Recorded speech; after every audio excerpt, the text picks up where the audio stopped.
একটু দিলের কানটা লাগায়া শুনবেন আর বোঝার চেষ্টা করবেন। সেই দিন জান্নাতি জাহান্নামীদেরকে দেখবে, জাহান্নামীরা জান্নাতীদেরকে দেখবে।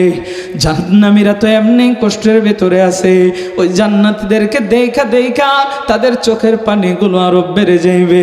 হাউমাউ করে চিৎকার করে করে তারা কান্না করতে থাকবে, হায়রে ওই জান্নাতে না জানি কত মজার জায়গা, আমরা কষ্ট করতেছি আর জান্নাতের দৃশ্যগুলো দেখতেছি। আরে আমার আব্বা জান, এমন সময় ওই জান্নাত থেকে জান্নাতি এক বন্ধু দেখা ফেলাইবে, তার আরেক বন্ধু জাহান্নামের ভিতরে আছে। এক ভাই জান্নাতি দেখা ফেলাইবে, তার আরেক ভাই জাহান্নামের আগুনে জ্বলে। এক বোন দেখা ফেলাইবে, তার আরেক বোন জাহান্নামের আগুনে জ্বলতেছে। ও দুনিয়ার মানুষ রে, এবার সেই জান্নাতি ফি জান্নাতি ইয়াতাসাআলুন আনিল মুজরিমিন, ওই জান্নাতীরা প্রশ্ন করবে তোমাদেরকে, মা সালাকাকুম ফি সাকার, তোমাদেরকে এই সাকর নামক জাহান্নামে কিসে নিয়ে এসেছে, কি জন্য তোমরা সাকর নামক জাহান্নামে আসছো? ও আমার আব্বা জান, ও আমার যুবক ভাইয়েরা রে, এবার জাহান্নামীরা চোখের পানিগুলো জড়াইয়া জড়াইয়া কান্না করে করে চিৎকার করে জবাব দিয়ে বলবে, চারটা কারণে তাদেরকে আল্লাহ সাকর নামক জাহান্নামে নিক্ষেপ করেছে। চার কারণ বলবো না, আমি একটা কারণ শুধু টাচ দিব।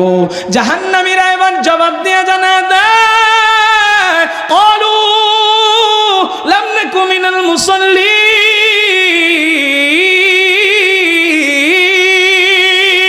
জাহান্নামীরা বলে, ও জান্নাতীরা শুনো শুনো, লাম নাকু মিনাল মুসাল্লিন, আমরা দুনিয়াতে মুসল্লি ছিলাম না, আমরা দুনিয়াতে নামাজি ছিলাম না, আমরা মুসল্লিদের অন্তর্ভুক্ত হইতাম না। মুয়াজ্জিন 5 ওয়াক্ত নামাজে মধুর সুরে ডাইকা ডাইকা বলে, হাইয়া আলাস সালাহ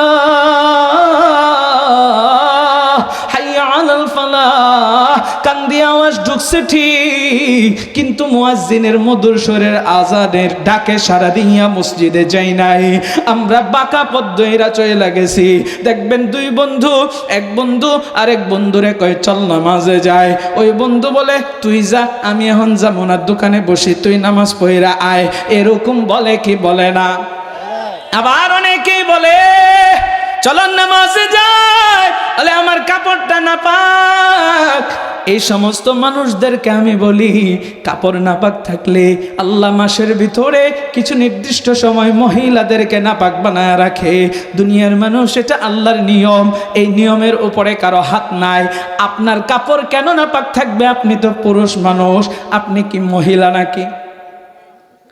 যাদের কাপড় নাপাক থাকবে অত মহিলাও না ও পুরুষও না, আমি কুমু হিজরা, কথা কোন ঠিক কেনা? লজ্জা লাগা উচিত নিয়া। পকেটের ভিতরে মোবাইল রাখেন, পকেটের মধ্যে টাকার বান্ডেল রাখতে পারেন, পকেটে বিড়ির প্যাকেট রাখতে পারেন, হ্যাঁ, 3টা রাখলে 3টাই রাখে পাশার ভিতরে, সামনে দা পকেট, পাশা দিয়া পকেট, পকেটের কোনো অভাব নাই। হ্যাঁ, একটু টিস্যু রাখতে পারে না, বেশরম কোথাকার। নিজের আবার মুমিন দাবি করেন, নিজের আবার মুসলমান দাবি করেন, লজ্জা থাকা উচিত। মরণ কি বলে কয়ে আসে? কথা কয় না, কি কষ্ট পাইতেছেন? কথা মাঝে মাঝে দরদ দিয়ে ভালোবাসাও বলবো, আবার কথা মাঝে মাঝে রাগ করেও বলতে হবে। আবু বকর ছিলেন নরম, ওমর ছিলেন গরম। নবীজি মাঝে মাঝে নরম সুরে ভালোবাসা দিয়ে কথা বলেছেন, আবার মাঝে মাঝে নবী আমার রাগও করেছেন। এমন রাগ করেছেন, হাদিসের ভিতরে এসেছে আল্লাহর নবীর কপাল মোবারকের ভিতরে এরকম একটা রগ ফুলে উঠতো। ও দুনিয়ার মানুষ, এই জন্য মাঝে মাঝে আমাদেরকে আবু বকরের মতো নরম ভূমিকা পালন করতে হবে, আবার মাঝে মাঝে ওমরের মতো গর্জন ছেড়ে কথা বলতে হবে, ঠিক কিনা? নরম দিয়া কাজ না হইলে গরম লাগবে, সোজা আঙ্গুলে গিনা উঠলে একটু বাঁকানো লাগবে, এই জন্য কষ্ট পাওয়া যাবে। আমাদের ভালোবাসা সবই যেন হয় মহান রবের জন্যে, রাগ খুব ঘৃণাগুলো তাও যেন হয় শুধু প্রভু তোমারই জন্যে। ভালোবাসি বাসি ভালো, ভালোবাসি প্রভু তোমাকে, ইয়া হাবিবি ইয়া রাসূলুল্লাহ হৃদয়ে গেথেছি তোমাকে মান আহাব্বা লিল্লাহ ওয়া আবগাদা লিল্লাহ ওয়া আ'তা লিল্লাহ ওয়া মানআ লিল্লাহ ফাকাদ ইসতাকমালাল ঈমান মান আহাব্বা লিল্লাহ ওয়া আবগাদা লিল্লাহ ওয়া আ'তা লিল্লাহ ওয়া মানআ লিল্লাহ ফাকাদ ইসতাকমালাল ঈমান আল্লাহ আল্লাহ আল্লাহ আল্লাহ সবাই আল্লাহ আল্লাহ আল্লাহ আল্লাহ ইমানের পাওয়ার দিয়া কর না আল্লাহু আকবার When we love someone, we want to love him for you. When we hate someone, we hate him to be close to you. We love you, we are loving you. We will love you forever. Ya Habibi, Ya Rasulallah, we will keep you in our hearts. Man ahabba lillah wa abghada lillah wa أعطى لله ومنع لله فقد استكمل الإيمان من أحب لله وأبغض لله وأعطى لله ومنع لله فقد استكمل الإيمان فقد استكمل الإيمان فقد استكمل الإيمان ইল্লাহি তাকবীর এক বাজান খাড়ায় পড়ছে তাকবীর দিতে দিতে তো কারা fail করছে আর কারা পাস করছে আর বলতে চাই না সবাই আল্লাহরে খুশি করে দেবো কারণ এই জমিন কার এই আওয়াজ করে বলেন কার আল্লাহু আকবারের স্লোগান শুনলে কি কলিজার ভিতরে ভয় লাগে নাকি ভয় লাগে এক শ্রেণীর মানুষের যারা হচ্ছে নাস্তিক যারা হচ্ছে বেঈমান যারা হচ্ছে মুরতাদ যারা কোরআনের দুশমন যারা ইসলামের দুশমন ওই সমস্ত দুশমনদের কলিজার ভিতরে এই তাকবীরের স্লোগান কম্পন সৃষ্টি করে দেয় ঠিক কিনা কার এই তাকবীরের স্লোগানে আবার অনেকে রাজনীতির গন্ধ খোঁজে আমাদের এই সমাজে আছে না নাই কিছু কিছু তারসিরা কিছুদিন পরে পরে আমরা মিডিয়ার মাধ্যমে ভিডিওর ভিতরে দেখতে পাই এই তারসিরাদেরকে মূলত আল্লাহ দেখায় যে দেখ তারসিরা কত প্রকার ও কি কি এক তারসিরা সেদিন বলতেছে তাকবীরের স্লোগান নাকি রাজনীতির স্লোগান নাউজুবিল্লাহ নাউজুবিল্লাহ ও যে মূর্খ এটা কি আমাদের মুখে কওয়া লাগবো জাতি এমনি যায় না গেছে হ্যাঁ জাতির কাছে প্রকাশ করে দিছে আরে আল্লাহু আকবার মানে হচ্ছে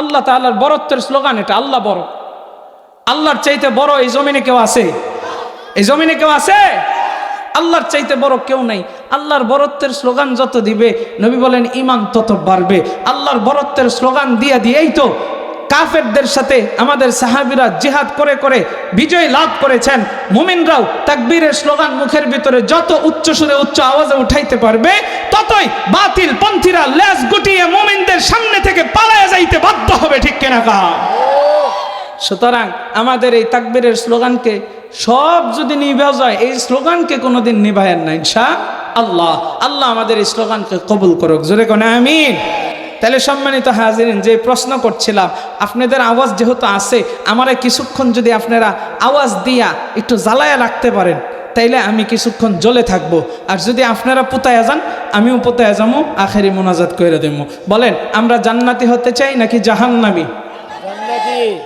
কেউ জাহান্নামী হতে চায় হাত তোলেন তো দেখি নাই প্রত্যেকেই জান্নাতে যেতে চাই কিন্তু জাহান্নামে যারা যাবে জাহান্নামে যাওয়ার কারণ হচ্ছে গুনাহের কারণ ওদিক তাকে আছেন কেন এদিক আপনারা যদি ওদিক তাকান হ্যাঁ স্টেজে কেউ উঠবে নামবে এটাই স্বাভাবিক স্টেজের নিয়ম কিন্তু আপনারা যদি তাদের দিকে তাকান তখন আমিও কি করবো তাদের দিকে তাকায় থাকবো তখন ওয়াজ কেডা করবো এই যে আপনারা তাকা রয়েছেন আমিও তাকা রইলাম কে করবো ওয়াজ তো সুতরাং আর তাকাইবেন না তো ঠিক আছে আমার দিকে বলেন জাহান্নামে যাওয়ার জন্য কারণ হচ্ছে গুনাহ বদ আমল এদিক থেকে হ্যাঁ কথা বলেন বদ আমল এখন বলেন এই বদ আমল থেকে আমাদের বাঁচার দরকার আছে না নেই আমি যে আয়াতে কারিমা পড়লাম এই আয়াতের ভিতরে আল্লাহ তাআলা গুনাহ থেকে বাঁচার জন্য আমাদেরকে দুইটা আদেশ করেছেন কয়টা একটু আওয়াজ করে বলতে হবে কয়টা খুব মনোযোগ আল্লাহ বলেন قل للمؤمنين يغضوا من أبصارهم ويحفظوا فروجهم এরে বাগবেনের মুসলমান গভীর মনোযোগ দিয়ে শুনবেন। আমার আল্লাহ তাআলা এই আয়াতে কারিমার ভিতরে জানায় দেয়, কুল লিল মুমিনিনা ইয়াগুদ্দু মিন আবসারিহিম।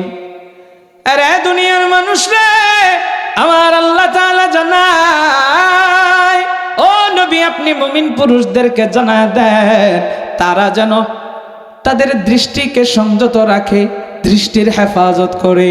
আল্লাহ শুধু মুমিন পুরুষদেরকে এই কথা জানান নাই, আল্লাহ পরের আয়াতে কারিমার ভিতরে আবার জানায় দেয়, ওয়া কুল্লিল মুমিনাতি ইয়াগুদুনা মিন আবসারিহিন্না।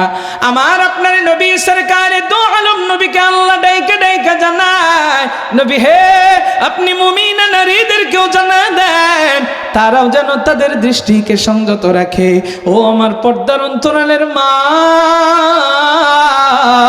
ও আমার বোনেরা রে, আমি শুধু বাবা ভাইদের জন্য বয়ান করছি না, যেহেতু অল্প সময় বয়ান করব, ও মা আপনারাও একটু দিলের কানটা লাগায়া শুনবেন।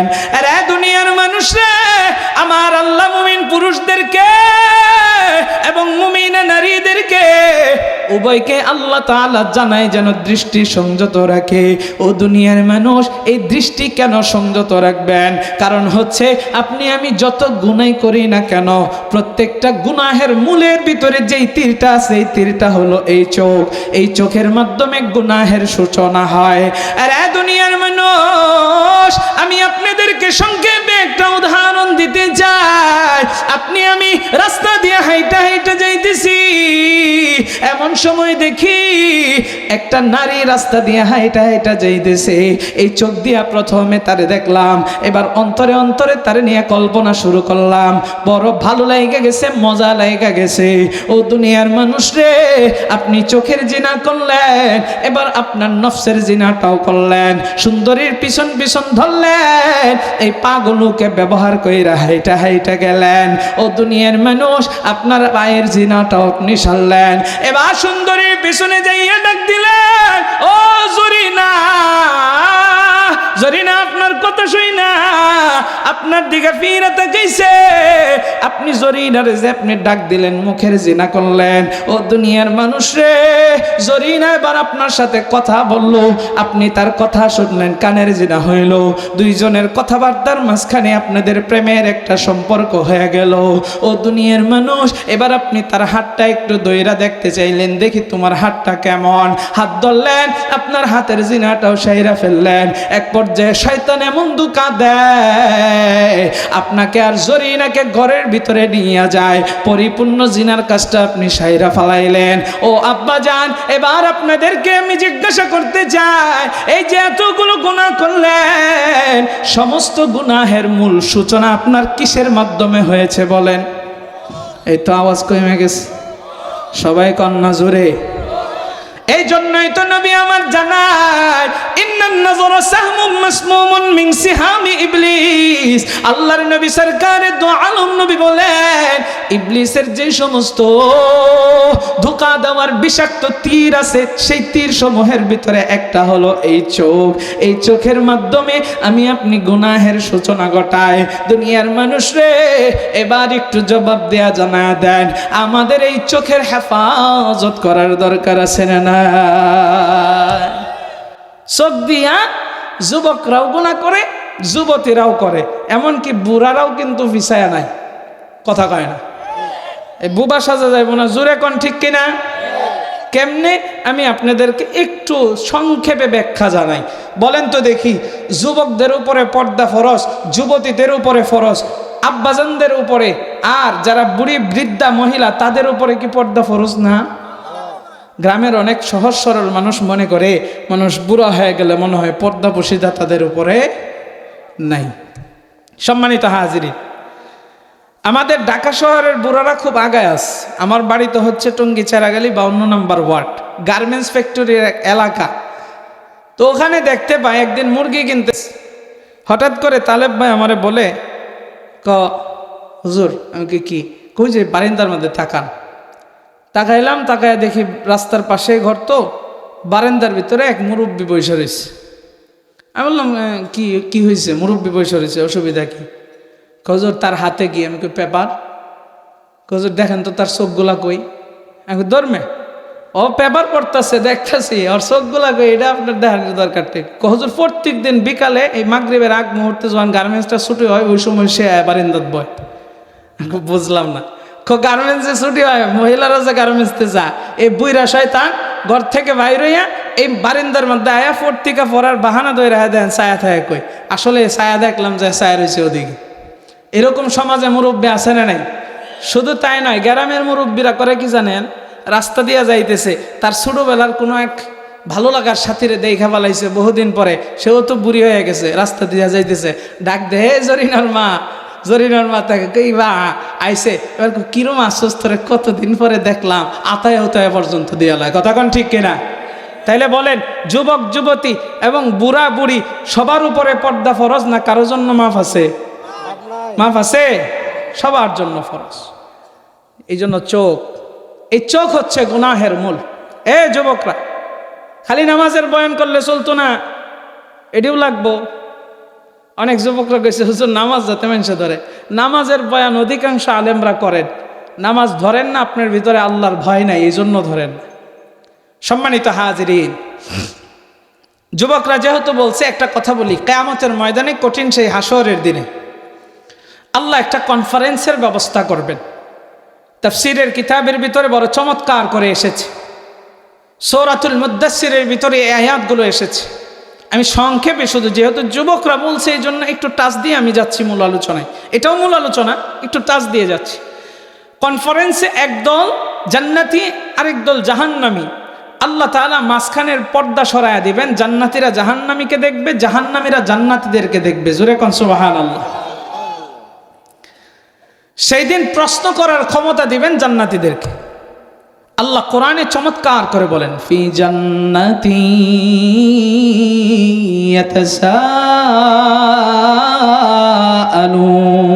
ইয়াতাসাআলুন আনিল মুজরিমিন মা সালাকাকুম ফি সাকার। আরে বাকবেরের মুসলমান, একটু দিলের কানটা লাগায় শুনবেন আর বুঝার চেষ্টা করবেন। সেই দিন জান্নাতি জাহান্নামীদেরকে দেখবে, জাহান্নামীরা জান্নাতীদেরকে দেখবে। জাহান্নামীরা তো এমনি কষ্টের ভেতরে আছে, ওই জান্নাতীদেরকে দেখা দেখা তাদের চোখের পানিগুলো আরো বেড়ে যাইবে। হাউমাউ করে চিৎকার করে করে তারা কান্না করতে থাকবে, হায়রে ওই জান্নাতে না জানি কত মজার জায়গা, আমরা কষ্ট করতেছি আর জান্নাতের দৃশ্যগুলো দেখতেছি। আরে আমার আব্বা জান, এমন সময় ওই জান্নাত থেকে জান্নাতি এক বন্ধু দেখা ফেলাইবে, তার আরেক বন্ধু জাহান্নামের ভিতরে আছে। এক ভাই জান্নাতি দেখা ফেলাইবে, তার আরেক ভাই জাহান্নামের আগুনে জ্বলে। এক বোন দেখা ফেলাইবে, তার আরেক বোন জাহান্নামের আগুনে জ্বলতেছে। ও দুনিয়ার মানুষ রে, এবার সেই জান্নাতি ফি জান্নাতি ইয়াতাসাআলুন আনিল মুজরিমিন, ওই জান্নাতীরা প্রশ্ন করবে তোমাদেরকে, মা সালাকাকুম ফি সাকার, তোমাদেরকে এই সাকর নামক জাহান্নামে কিসে নিয়ে এসেছে, কি জন্য তোমরা সাকর নামক জাহান্নামে আসছো? ও আমার আব্বা জান, ও আমার যুবক ভাইয়েরা রে, এবার জাহান্নামীরা চোখের পানিগুলো জড়াইয়া জড়াইয়া কান্না করে করে চিৎকার করে জবাব দিয়ে বলবে, চারটা কারণে তাদেরকে আল্লাহ সাকর নামক জাহান্নামে নিক্ষেপ করেছে। চার কারণ বলবো না, আমি একটা কারণ শুধু টাচ দিব। জাহান্নামীরা এবার জবাব দিয়ে জানা দেয়, ক্বালু লাম নাকু মিনাল মুসাল্লিন।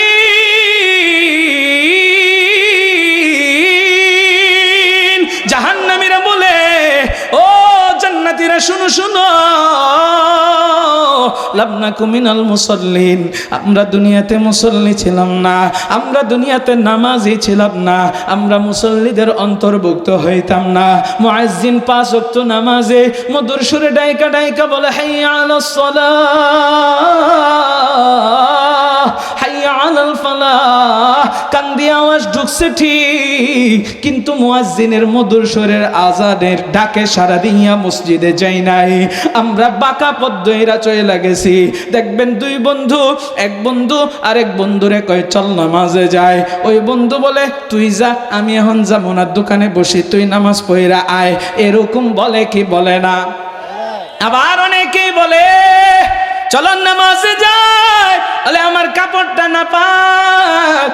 এই সমস্ত মানুষদেরকে আমি বলি, কাপড় নাপাক থাকলে আল্লাহ মাসের ভিতরে কিছু নির্দিষ্ট সময় মহিলাদেরকে নাপাক বানায় রাখে।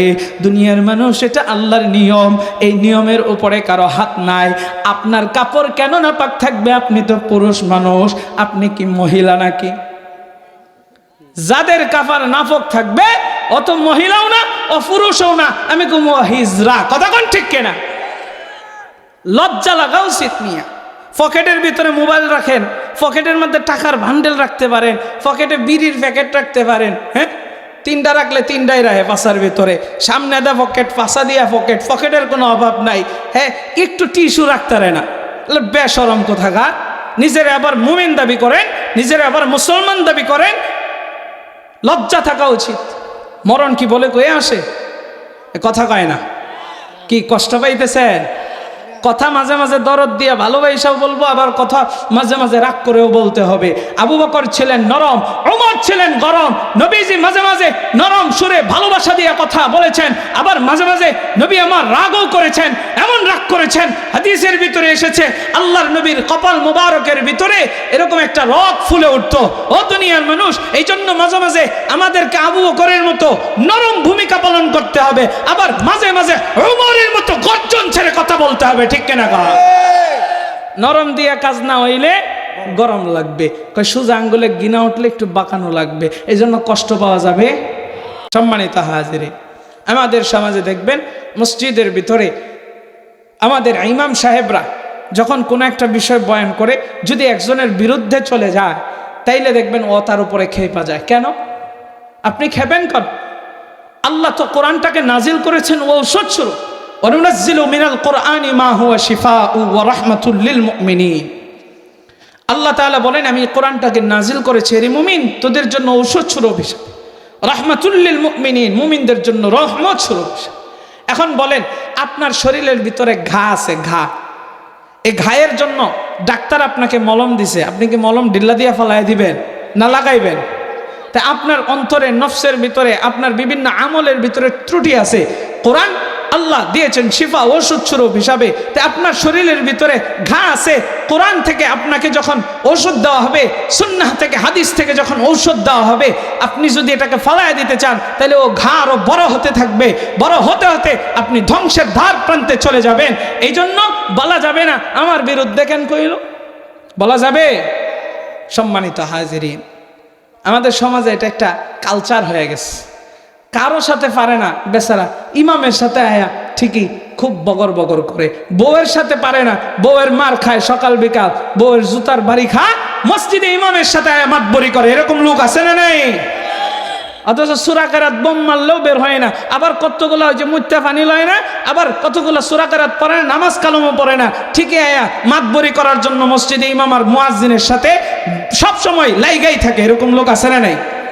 আমাদেরই এই সমাজে কিছু মুসলিম আছে, নামাজেরই দাঁত দাঁড়ে না, ইমামদেরকে বকে।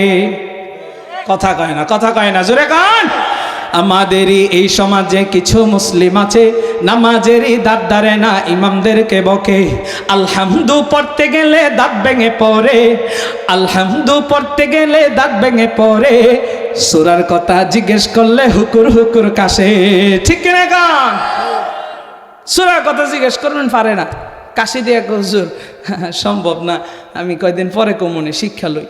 অথচ বড় বড় মাতবরি করার জন্য ঠিকই চলে আসে। সম্মানিত হাজিরিন, যেই কথা বলছিলাম, এই জন্য উলামায়ে কেরাম যদি কোনো একটা কোরআন হাদিস থেকে একটা কথা বুঝায়, ভুল ধরবো না ইনশাআল্লাহ। তাহলে যেটা বলছিলাম, পকেট আছে কয়েকটা, মোবাইল আমাদের রাখার জায়গা আছে, বিড়ির প্যাকেট রাখার জায়গা আছে, একটু সামান্য টিস্যু রাখলে কি হয় বাবা? কি হয়? আরে বাকবারের মুসলমান, গভীর মনোযোগ। আমার মায়ার নবী, দয়ার নবী, রহমতের নবী সাহাবীদেরকে নিয়ে একদিন একটা কবরের পাশ দিয়ে হাইটা যায়। দুইটা কবরের কথা হাদিসের ভিতরে এসেছে। আমার মায়ার নবী দর নবী রহমতের নবী সাহাবীদেরকে দাঁড় করালেন, ও সাহাবীরা দাঁড়াও, দেখো কোথায় খেজুরের ডাল আছে। নবী আমার এই কথা বলার পর সাহাবীরা খেজুরের ডাল ভেঙ্গা দিলেন, নবী আমার কবরের বুকের ভিতরে গায়রা দিলেন। এর ভিতরে নবী আমার এই কবরের বাসিন্দার জন্য দোয়া করেছেন। সাহাবায়ে কেরাম জিজ্ঞাসা করলেন, ইয়া রাসূলুল্লাহ, ইয়া হাবিবাল্লাহ, আপনি এখানে এই কাজটা কেন করলেন? আমার মায়ার নবী দয়ার নবী রহমতের নবী জানায়, রে সাহাবীরা, এই কবরের ওয়ালার উপরে আযাব হইতেছে বড় কোনো কারণে নয়, ছোট্ট একটা ভুলের কারণে, গুনাহের কারণে। ও দুনিয়ার মানুষ রে, আল্লাহর কাছে ছোট আর বড় নাই।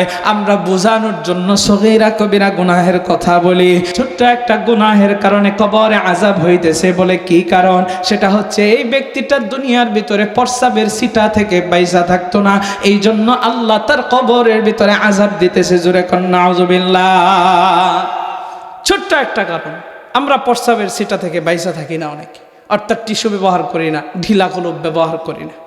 এ ভাই, ওই যে খেজুরের ডালের কথা যে বললাম, এটাও একটু বইলা দেই, ব্যাখ্যা বিশ্লেষণ ফতোয়া কি। এই খেজুরের ডালটা নবী আমার ওই কবরের জন্যই মারছেন, এরপরে আর নবী মারে নাই। এই হাদিস থেকে আমাদের গ্রামগঞ্জের বা বিভিন্ন জায়গায় মুসলমানরা আমল শুরু করে দিছে, কবরের ভিতরে খেজুরের ডাল মারে, আছে না নাই? সম্মানিত হাজির, আমি আজকে বলে যাই, এটার ভিতরে আসলে কোনো ফজিলত নাই। নবীজি ওটা ওই কবরের জন্য করেছেন। এখন আমি যদি এই বয়ান করি, অনেকে সকালে সমালোচনা শুরু করে দিবে যে হুজুর বলে গেছে এটা জায়েজ নাই, এই সেই নাই। আপনারা হক্কানি কোনো আলেম, কোনো মুফতি সাহেব, কোনো কওমি অঙ্গনের আমাদের সিলেবাসের কোনো আলেমের সাথে যোগাযোগ করেন, অন্যান্য কোনো আলেমের সাথে বললেন যে এটা কি আসলে কোরআন হাদিস দিয়ে কোনো ফজিলতের বড় কিছু কিনা, দেখেন তারা কি বলে। যদি উনি ভালো কোনো আলেম হয়ে থাকে, এটা নবীজি ওই কবরের জন্য খাস করেছেন। নবী অন্য জায়গায় অন্য কোনো সময় খেজুরের ডাল মারেন নাই। বুঝে আসছে না? কোনো বেজাল আছে? সকালে আবার সমালোচনা করবেন? আচ্ছা, সম্মানিত হাজিরিন, আজকে আমরা আলেমদের সাথে সম্পর্ক রাখি না, রাখি ইউটিউবের সাথে, গুগল মৌলানার সাথে আর কি। জিজ্ঞাসা করি গুগলে, ইউটিউবে খোঁজাখুঁজি করে। আপনার আমার মতো অনেকে টুপি লাগায় ইউটিউবের ভিতরে ভিডিও প্রত্যেক দিন ছাপতেছে, এক একটা টপিক নিয়ে আলোচনা করতেছে। তো এই ব্যাটারে মনে করি বিরাট বড় মৌলানা, যায় তার কাছে মাসালা জিগায়, আন্তাজি একটা ফতোয়া দিয়ে দেয়, বাস আপনি বিভ্রান্ত হয়ে গেলেন। এই জন্য না ভাই, সরাসরি যাবেন। ডাক্তারের কাছে কি আপনি হোয়াটসঅ্যাপে জিজ্ঞাসা করেন না সরাসরি যান? ও তাদের কাছে যান, ভিজিটও দেন। আলেমের কাছে ভিজিট লাগে না তো? ভিজিট যদি আলেমরা আজকে নিত তাহলে বড় সাইজ হইতেন আপনার। কথা কয় না? সম্মানিত হাজিরিন, তাহলে যেটা বলছিলাম, ওই যে নামাজ, তাহলে ইনশাল্লাহ সবক আমরা টিস্যু ব্যবহার করব তো? কারা কারা করবেন ইনশাআল্লাহ? আল্লাহ কবুল করুক, জোরে কোন আমিন। আর কিছু না পারেন, টিস্যুটা করেন, অন্ততপক্ষে নিজের পাক পবিত্র রাখেন। কখন মরণ আসবে জানা আছে? জানা নেই। আল্লাহ বলেন, ফাইযা জাআ আজালুহুম লা ইস্তাখিরুনা সাআতাও ওয়া লা ইস্তাকদিমুন। আরে বাকবেরের মুসলমান, মৃত্যু আমারে আপনারে এক সেকেন্ড সময় দিবে না। আপনি আমি যদি পাক পবিত্র না থাকি, আরে পাক পবিত্র হওয়ার জন্য আপনাকে আমাকে কিন্তু সময় দিবে না। দুনিয়ার মানুষ রে, আজরাইল কখন চলে আসবে আমার আপনার জানা নাই। এই জন্য মৃত্যুর প্রস্তুতি সব সময় নিয়ে রাখা লাগবে, সব সময় পাক পবিত্র অবস্থায় থাকবেন। দুনিয়ার মানুষ রে, যখন আপনার মৃত্যুর সময় হবে, তখনই আপনার আমার সামনে আজরাইল আসবে। মৃত্যুর এক সেকেন্ড আগেও আপনার জান কবজ হবে না, পরেও হবে না। আরে আমার আব্বা জানো যুবক ভাই, তাইলে ওই জাহান্নামীদেরকে প্রশ্ন করা হবে, ও জাহান্নামীরা রে, তোরা আজকে এই জাহান্নামের ভিতরে কেন আছিস? এই সাকর নামক জাহান্নামে আল্লাহ তোদেরকে কেন নিক্ষেপ করলো? ও দুনিয়ার মানুষ, তারা জবাব দেয়া জানায় দেয়, আমরা মুসল্লি ছিলাম না, নামাজের অন্তর্ভুক্ত হইতাম না, নামাজিদের সাথে থাকতাম না, এক কথায় নামাজ আদায় করতাম না। ও যুবক ভাইরা, আমরা এবার একটু জানায় দেই, ওই সাকর নামক জাহান্নাম থেকে আমরা বাঁচতে চাই কি চাই না? আরে দুনিয়ার মানুষরা, ওই জান্নাতের চাবি হচ্ছে নামাজ। নামাজ, আপনার আমার নামাজ ঠিক করা লাগবে। আল্লাহর কাছে পছন্দের আমল হচ্ছে নামাজ। আমার মায়ের নবী, দয়ার নবী, রহমতের নবী হাদিসের ভিতরে জানা দেয়, আকরাবু মা ইয়াকুনুল আবদু মির রাব্বিহি ওয়া হুয়া সাজিদ। বান্দা তার রবের নিকটবর্তী হয়, বান্দা তার রবের কাছাকাছি হয় নামাজের মাধ্যমে, সিজদার মাধ্যমে। আপনি আমি যদি আল্লাহর সাথে সম্পর্ক লাগাইতে চাই, আল্লাহর সাথে যদি ভালোবাসা লাগাইতে চাই, আল্লাহর পছন্দের যদি বান্দা হতে চাই, তাইলে নামাজ ছাড়া অন্য ইবাদত নাই। নামাজের ভিতরে আপনার আমার সম্পর্ক লাগানো লাগবে। আরে দুনিয়ার মানুষ, আপনারা অনেকে আমাদের কাছে এসে প্রশ্ন করেন, হুজুর বিপদের ভিতরে পড়ছি, অভাবের ভিতরে পড়ছি, আমি তাদেরকে সবক দিয়ে দিই হাদিস থেকে। মায়ের নবী, দয়ার নবী, রহমতের নবী জানা দেয়, ও দুনিয়ার মানুষ রে, নবী আমার যখন বিপদের ভিতরে পড়ে যাইতেন, নবী আমার উত্তম রূপে ওযু করিয়া নামাজের ভিতরে দাঁড়ায়া যাইতেন, নামাজে দাঁড়াইয়া আল্লাহর সাথে সম্পর্ক লাগায়া ফেলতেন। দুনিয়ার মানুষ রে, আরো উত্তম কিছু পদ্ধতি আছে, সেটা হচ্ছে রাতের নামাজ, মানে তাহাজ্জুদের নামাজ। ফরজ তো পড়বেন, সাকর নামক জাহান্নাম থেকে বাঁচতে পারবেন। আর তাহাজ্জুদ পড়বেন, আল্লাহর সাথে বেশি বেশি সম্পর্ক হবে। এই রাতের বেলায় তাহাজ্জুদের কত দাম, কত দাম! আমার মায়ের নবী, দয়ার নবী, রহমতের নবী জানা দেয়, এই রাতের বেলায় আল্লাহ বান্দার কাছাকাছি চলে আসে। এই রাতটাকে আল্লাহ দিয়েছেন আপনার আমার ঘুমের জন্য। আমার আল্লাহ ঘুম নামক নিয়ামতটাকে আপনার আমার জন্য, নিদ্রার জন্য দিয়েছে। আল্লাহ সূরা নাবার ভিতরে প্রশ্নবোধক শব্দ দিয়ে আমাদেরকে জিজ্ঞাসা করে, আলাম নাজআলিল আরদা মিহাদা ওয়াল জিবালা আওতাদা ওয়া খালাকনাকুম আজওয়াজা ওয়া জাআলনা নাওমাকুম সুবাতা। একটু জোরে করনা আল্লাহু আকবার। আরে বাকবেনের মুসলমান, আমার আল্লাহ তাআলা আমাকে আপনাকে জিজ্ঞাসা করে, আমি কি তোমাদের জন্য এই জমিনটাকে বিছানা স্বরূপ বানাইনি? আল্লাহ এইভাবে প্রশ্ন করলেন। সবগুলো বলছি না, শুধু আমি ঘুমের কথাটাই বলতেছি। এই ঘুমটাকে আল্লাহ নিয়ামত স্বরূপ দিয়েছেন, নিদ্রা থাকা আমাদের জন্য। আল্লাহ তাআলা এই রাতটাকে দিয়েছেন ঘুমানোর জন্য। ও দুনিয়ার মানুষরে, এই রাতের বেলায় না ঘুমাইয়া কোনো বান্দা যদি আমার রবের কুদরতি পায়ে সিজদা দেয়, এই রাতের বেলায় তাহাজ্জুদের নামাজের ভিতরে যায়, দুনিয়ার মানুষরে মায়ার নবী জানা দেয়, ওই বান্দাটার উপরে আমার আল্লাহ সব চাইতে বেশি পরিমাণে খুশি হইয়া যায়। জোরে কোন সুবহানাল্লাহ। আরে দুনিয়ার মানুষরা, আমার কাছে একটা ছোট্ট কিতাব আছে, যেই কিতাবের নাম হচ্ছে আমল কম নেক বেশি। ও দুনিয়ার মানুষ রে, গভীর রজনী হইয়া গেছে, আমি আমার আলোচনা লম্বা করতে চাই না, আপনাদেরকে ছোট্ট কয়েকটা আমল দিয়ে আমি আমার বয়ান শেষ করব। এই কিতাব থেকে একটা ছোট্ট আমল দেয়া দেয়, যেহেতু রাতের নামাজের ব্যাপারে কথা আসলো। নবী আমার জানায়, কেউ যদি রাতের বেলায় ঘুমায়, ওই ঘুম থেকে ফজরের আগ মুহূর্তে যখন উঠবে বান্দা, তখন সাথে সাথে 3 বার পড়বে আস্তাগফিরুল্লাহ। একটু জোরে বলেন, 3 বার কি পড়বেন? আরো জোরে কোন? 3 বার আস্তাগফিরুল্লাহ ঘুম থেকে ফজরের আগ মুহূর্তে উঠাই পড়বেন। আস্তাগফিরুল্লাহ, ও আল্লাহ তোমার কাছে মাফ চাই, ও আল্লাহ তোমার কাছে ক্ষমা চাই। ঘুম থেকে উঠাই কেন আল্লাহর কাছে মাফ চাইবেন? আল্লাহর কাছে আপনি কেন ক্ষমা চাইবেন? কারণ এই ঘুমটা আল্লাহ অবশ্যই নিয়ামত স্বরূপ হিসাবে রাতটাকে আপনার আমার জন্য, নিদ্রার জন্য আল্লাহ দিয়েছেন।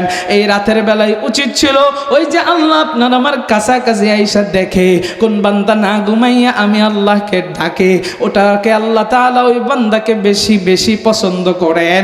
আপনি আমি যে নামাজ পড়তে পারি নাই, এই যে রাতের বেলায় ঘুমাইছি, এই জন্য ঘুম থেকে উঠে পড়বো আস্তাগফিরুল্লাহ। আল্লাহ উচিত ছিল আমার নামাজ পড়ার, আমি নামাজ পড়তে পারি নাই, আল্লাহ এটা আমার ব্যর্থতা, এই জন্য তোমার কাছে আমি মাফ চাই, ও আল্লাহ তোমার কাছে আমি ক্ষমা চাই। দুনিয়ার মানুষরে এইভাবে 3 বার পড়বেন আস্তাগফিরুল্লাহ, এরপরে 3 বার পড়বেন আল্লাহু আকবার। জোরে বলেন না 3 বার কি পড়বেন? হয় নাই, আরো জোরে কোন 3 বার কি পড়বেন? আল্লাহু আকবার। আল্লাহ আল্লাহর বরত্বের স্লোগান দিবেন। কিতাবের ভিতরে লেখা হয় এই রাতের বেলায় আল্লাহর বরত্বের স্লোগানটা কেন দিবেন? দুনিয়ার মানুষ রে, রাতের বেলায় কত মানুষ ঘুমের ঘরেই মইরা যায়। আপনি আমি এই রাতের বেলায় যে ঘুমাইলাম, এই রাতের বেলায় আমি আপনি যে ঘুম থেকে জাগ্রত হতে পেরেছে, আবার ফজরের সময় ঘুম থেকে উঠতে পারলাম, এই ঘুম থেকে উঠাটা এটা আমার জন্য আল্লাহর পক্ষ থেকে অনেক বড় একটা নিয়ামত। আল্লাহ চাইলে পারতেন আমার আপনার জানটাকে রাতের বেলায় ঘুমের ঘরেই নিয়ে নিতে। কারণ দুনিয়ার মানুষ কত যুবক দেখি সুস্থ অবস্থায় রাতের বেলায় ঘুমাইছে, সকাল বেলায় আর চোখ খুলে না। ডাক্তার আইসা তার শরীরটা চেকআপ কইরা দেখে ওই বান্দা হার্ট অ্যাটাকে দুনিয়া থেকে বিদায় নিয়েছে, স্ট্রোক করে দুনিয়া থেকে বিদায় নিয়েছে। কি এক রোগ আসলো রে স্ট্রোক, কি এক রোগ আসলো রে হার্ট অ্যাটাক। আরে আমার আব্বা জান, এই রোগ যুবক মানে না, এই রোগ বুড়া মানে না, এই রোগ কোনো সুস্থ আর অসুস্থ মানে না রে বাবা। দুনিয়ার মানুষ রে, আল্লাহ আমার আপনার জানটা যে রাতের বেলায় কবজ করেন নাই, এই জন্য 3 বার পড়ব আল্লাহু আকবার। ও দুনিয়ার মানুষ, এরপরে ঘুম থেকে উঠার যে দোয়া আছে, আলহামদুলিল্লাহিল্লাযী আহইয়ানা বা'দামা আমাতানা ওয়া ইলাইহিন নুশুর, এই দোয়াটা পড়ব একবার। নবী আমার জানায় এই আমলটা কোনো বান্দা যদি করতে পারে, দুনিয়ার মানুষে আমার আল্লাহ তাআলা ওই বান্দা সারা রাত নাকের ভিতরে তেল দিয়ে ঘুমানোর পর এই আমলটা করার বদৌলতে আল্লাহ তার আমল নামায় সারা রাত নফল ইবাদতের সব দিয়ে দেয়। বাড়ির যায় কইন সুবহানাল্লাহ, আরো জোরে কোন अल्लाह अल्लाह क्या मुबारक नाम है, अल्लाह अल्लाह मुमिनों का काम है, या इलाही तू मेरा माबूद है, या इलाही तू मेरा मक़सूद है, या इलाही तू मेरा गफ़ार है, या इलाही तू मेरा सत्तार है। ईमान पावर दिया करना अल्लाहु আকবার। আরে দুনিয়ার মানুষ রে, ওই যে বলছিলাম আল্লাহ তাআলা 2টা আদেশ করেছেন। দুনিয়ার মানুষ যে আয়াতটা পড়লাম, 1 নম্বরে চোখের হেফাজত। দুনিয়ার মানুষ রে, এই চোখের হেফাজত করার দরকার আছে না নাই? 2 নম্বরে আমার আল্লাহ জানায় দেয়, কুল্লিল মুমিনিনা ইয়াগুদ্দু মিন আবসারিহিম ওয়া ইয়াহফাজু ফুরুজাহুম। নবী আমার কয় আল্লাহ আদেশ করেছেন দুনিয়ার মানুষ রে, তোমরা প্রত্যেকে লজ্জাস্থানের হেফাজত করো। মুমিন নারীদেরকেও বলেছেন, পুরুষদেরকেও বলেছেন লজ্জাস্থানের হেফাজত আপনি আমি কেমন করে করব? এক কথায় জানা দে, যেই জায়গা আল্লাহ হালাল করেছেন ইউজ করার সেখানে ইউজ করব, যেখানে হারাম করেছেন সেখান থেকে বিরত থাকবো, তাইলে লজ্জাস্থানের হেফাজত হবে। ও দুনিয়ার মানুষ রে, যুবক এবং যুবতীদের জন্য একটা বয়ান করে যায়, একটু অনুরোধ করে যায়, আব্বাজানদেরকেও অনুরোধ করে যায়, যদি যৌবনের হেফাজত করতে চাও তাইলে তাড়াতাড়ি বিয়া করো। আব্বাজানদেরকে বলবো, সন্তানদেরকে আপনারা যে আটকায় রাখেন বিয়া তাড়াতাড়ি করার না, এই জন্য আল্লাহর কাছে জবাব দেওয়া লাগবে যদি আপনার সন্তান কোনো খারাপ কাজের ভিতরে জড়িত হয়। দুনিয়ার মানুষ রে, আব্বাজানদেরকে বলবো, অনেকেই বলেন আমার সন্তান নিজের পায়ে দাঁড়াক তারপরে বিয়া করা মনি, অথচ সন্তান এদিক দিয়ে গোপনে গোপনে বিয়া কইরা বাচ্চাও পয়দা কইরা ফালাইছে, বাবা মার খবর নাই। কি আমার কথাটা মনে হয় বল? তাহলে আওয়াজ কোন, আওয়াজ দেন কি ঠিক আছে? এই কথা বইলা অনেক আটকায় রাখে অনেক সন্তানদেরকে। এই জন্যই বর্তমান সময়ে অসংখ্য অসংখ্য অসংখ্য অ্যাক্সিডেন্ট ঘটতেছে। পার্কের ভিতরে বাদাম কারা খায়, বিয়ে তারা খায়, এ কথা কন নাকি?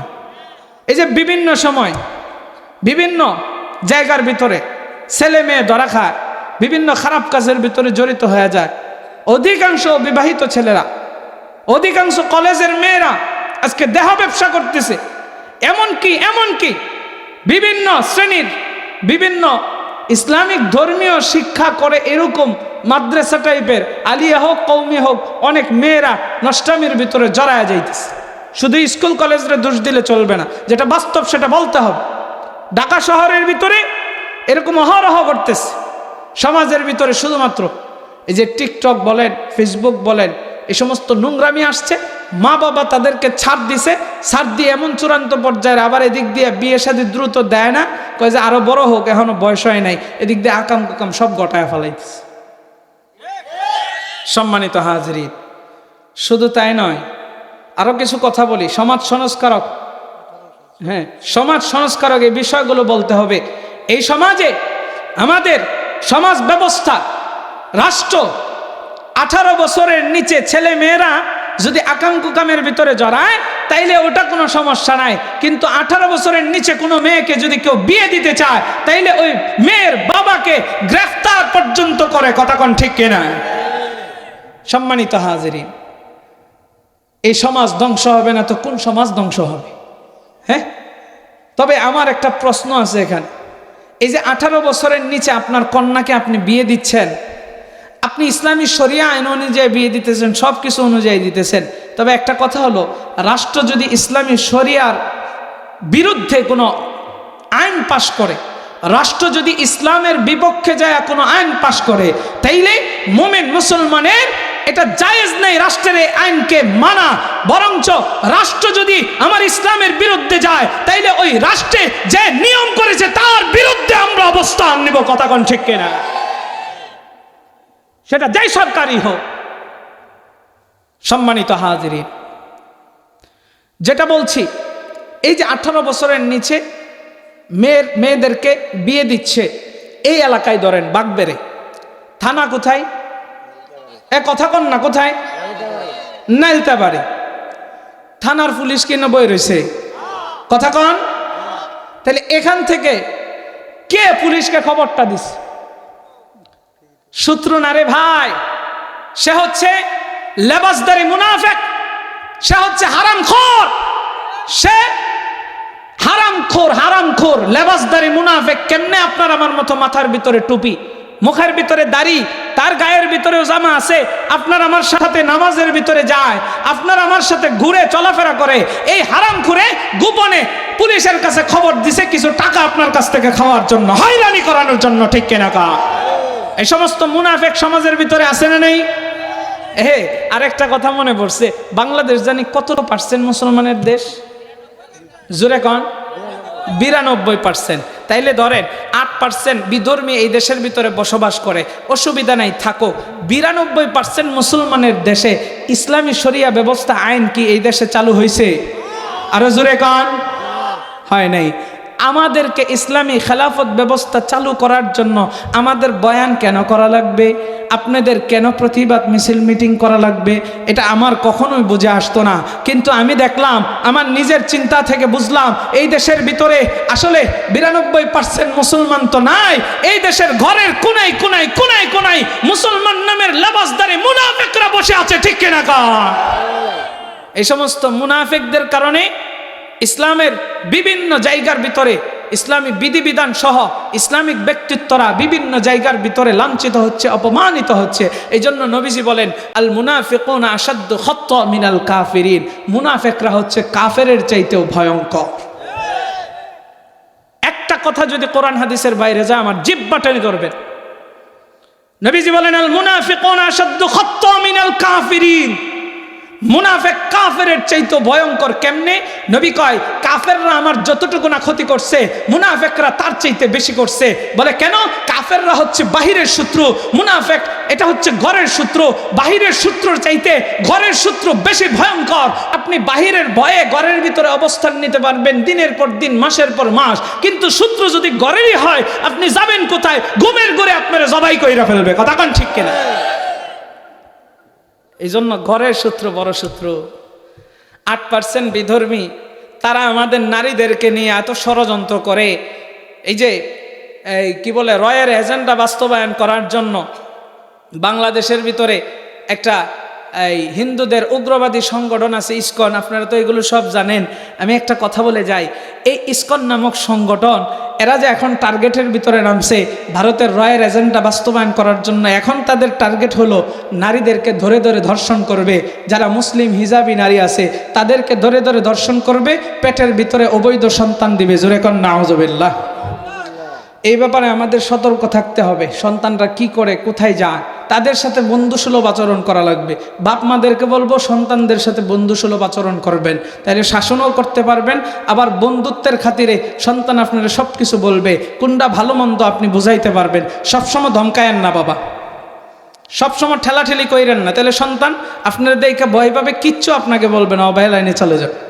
এই জন্য ভালোবাসাও দিতে হবে, আবার দমকও দিতে হবে, শাসনও করতে হবে, আদরও করতে হবে। আমি যেটা বলছিলাম, এই যে হিজাবি নারীদেরকে ধরে ধরে তারা ধর্ষণ করার যে ষড়যন্ত্রে লিপ্ত হয়েছে, যদি আজকে এই দেশের ভিতরে 92% সত্যিই মুসলমান থাকতো, তাইলে এই সমস্ত উগ্রবাদী বিভিন্ন ধরনের 8% বিধর্মীর ভিতরে সবাই তো উগ্রবাদী না, কয়েকজন হচ্ছেন উগ্রবাদী। এই কয়েকজন হিন্দু, এই সমস্ত ব্যক্তিরা আমাদের নারীদেরকে নিয়ে ষড়যন্ত্র তো দূরের কথা, আরে এই সমস্ত উগ্রবাদী কয়েকটা হিন্দু বলেন, বৌদ্ধ বলেন আর যেই বলেন, এদেরকে যদি আমাদের মক্তবের পোলাপানরা বারিন্দাত খাড়ায় প্রস্রাব করে দেয়, তাইলেই তো তারা ভেসে যাইতো। কথা কোন ঠিক কিনা?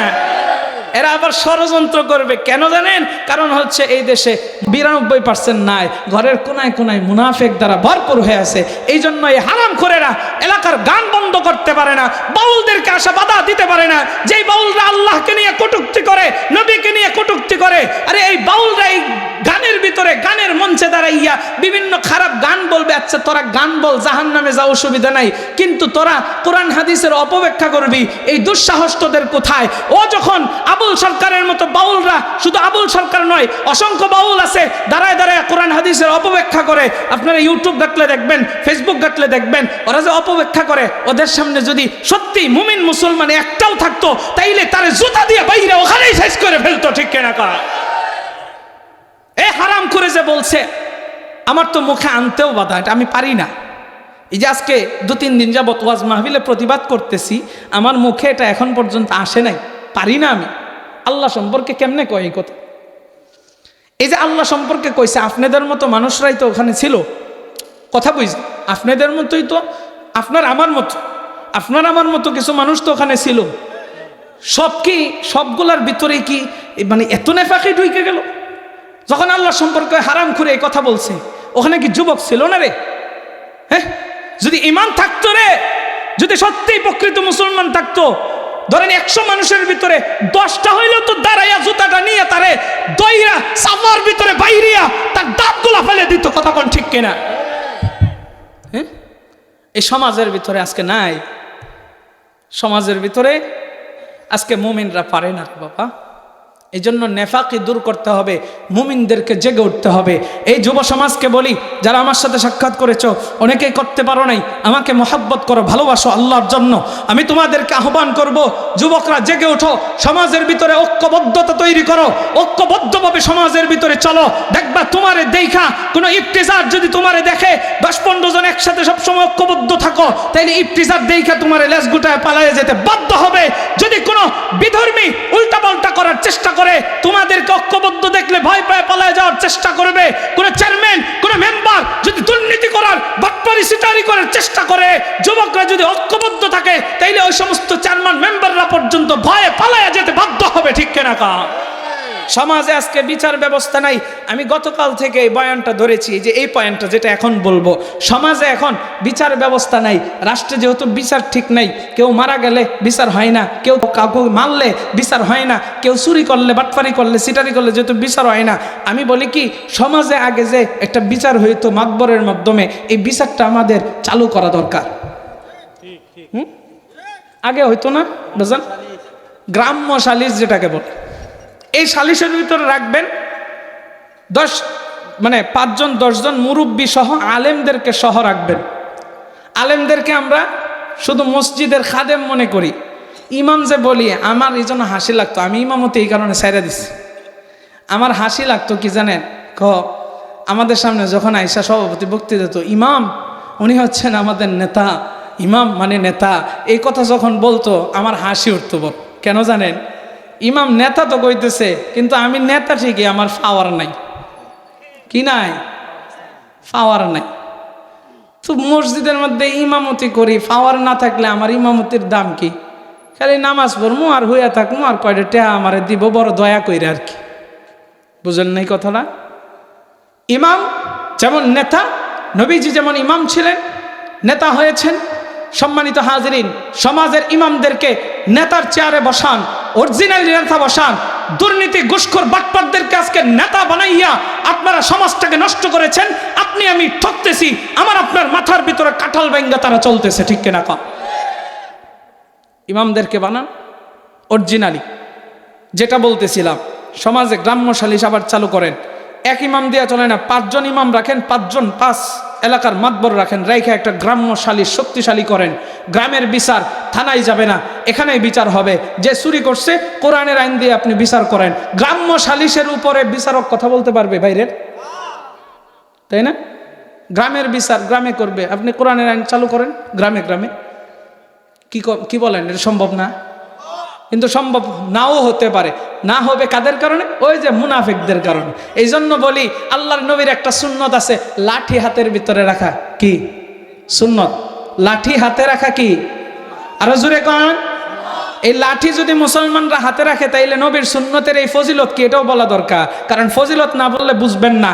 নবীজি বলেন হাতের ভিতরে লাঠি রাখা সুন্নত। নবীর একটা সুন্নত আমরা জিন্দা করতে চাই, ফজিলত জানতে চাই। কি সেটা? নবী বলেন, তোমার সামনে যদি কোনো হিংস্র জানোয়ার পশু এগুলো থাকে, তাইলে তুমি লাঠি দিয়ে খেদাইতে পারবা। ধরেন রাস্তা দিয়ে হাঁটতেছেন, একটা সাপ চলে আসলো, একটা শিয়াল চলে আসলো, একটা পাগলা কুত্তা চলে আসলো, তাইলে আপনি লাঠি দিয়ে তাদেরকে তাড়াইতে পারবেন। আরেকটা ফজিলত আছে। কি সেটা? কোনো হারামখোর, কোনো বিধর্মী, কোনো বেঈমান, কোনো নাস্তিক আমার আল্লাহরে নিয়ে যদি কটূক্তি করে, রাসূলকে নিয়ে যদি কটূক্তি করে, আপনার আমার মুমিনদেরকে যদি গালিগালাজ করে, আপনার আমার বিরুদ্ধে যদি সে কোনো ধরনের জুলুম করে, অন্যায় করে, তাইলে মুমিন মুসলমানের হাতের ভিতরে লাঠি থাকলে ওই সমস্ত বেঈমান, মুরতাদ, নাস্তিক আর আউল বাউলদেরকে পিটাইয়া সাইজ করে দেওয়া যাবে, ঠিক কিনা কা? তাহলে এই লাঠি আমাদের হাতের ভিতরে এই সুন্নত উঠায় নেওয়ার দরকার আছে না নেই?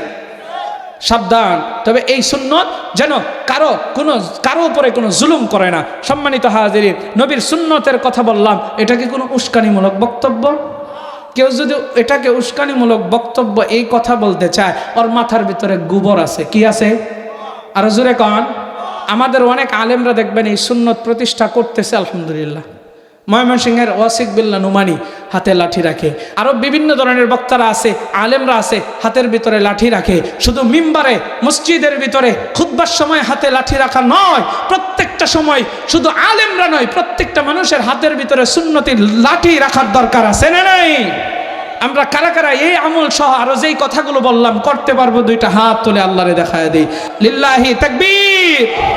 আল্লাহ কবুল করুক, জোরে কোন আমিন। সম্মানিত হাজিরিন, আলোচনা করতে করতে 1 ঘন্টার উপরে হয়ে গেছে। আর সামনে আগাইব না। যে কথাগুলো বললাম, এই কথাগুলোর উপরে আল্লাহ আমল করার তৌফিক দান করুক, জোরে কোন আমিন।